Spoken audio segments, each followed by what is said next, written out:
Hey YouTube, I'm Lucky and this is your weekly vendor armor PSA. If you don't know, every single week at reset, all of the armor inside Destiny 2 for each and every vendor completely refreshes. And so some of these armor pieces are actually really good. There's some S tier armor Bungie's been putting in since Beyond Light. This only applies for 4 vendors because Failsafe's armor is actually sunset. And I'm going to give you the breakdown of which armor pieces you need to go and get right now as the time I'm making this video before next week's reset. So if you're on your Titan, the first thing you want to do is go to Shaxx and pick up these boots. These boots are insane. We got 22 recovery, 9 intellect, and 19 strength. In a stasis meta in Crucible, this is a very strong pair of boots. The Titan melee is amazing for mobility and for lethality, and 22 recovery on these boots is really good. And one thing I want to address is that I've seen in the comment section below on these videos a lot of people saying, well, oh, I don't waste my time getting armor pieces that are below 60. For example, this armor piece right here is a 56 armor piece. Some people would say, oh, it's not good enough, it's only 56. Trust me when I say this, this is definitely not the way to look at armor inside Destiny 2. If you want to get really specific and really powerful builds, you want the bars to be really high in certain categories and really low in others. That's the only way you're going to get really powerful builds in Destiny 2. And another important point to bring up is that if this were to have 15 mobility,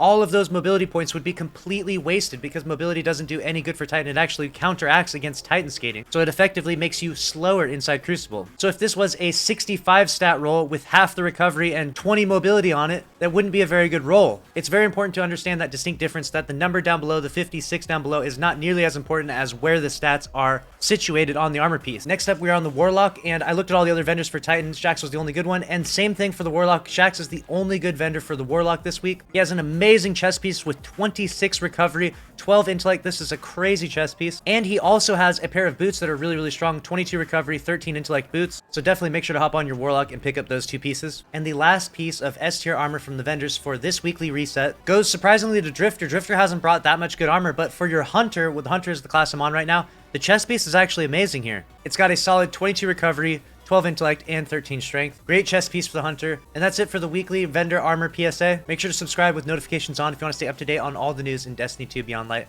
And I'll see you in the next video. Later.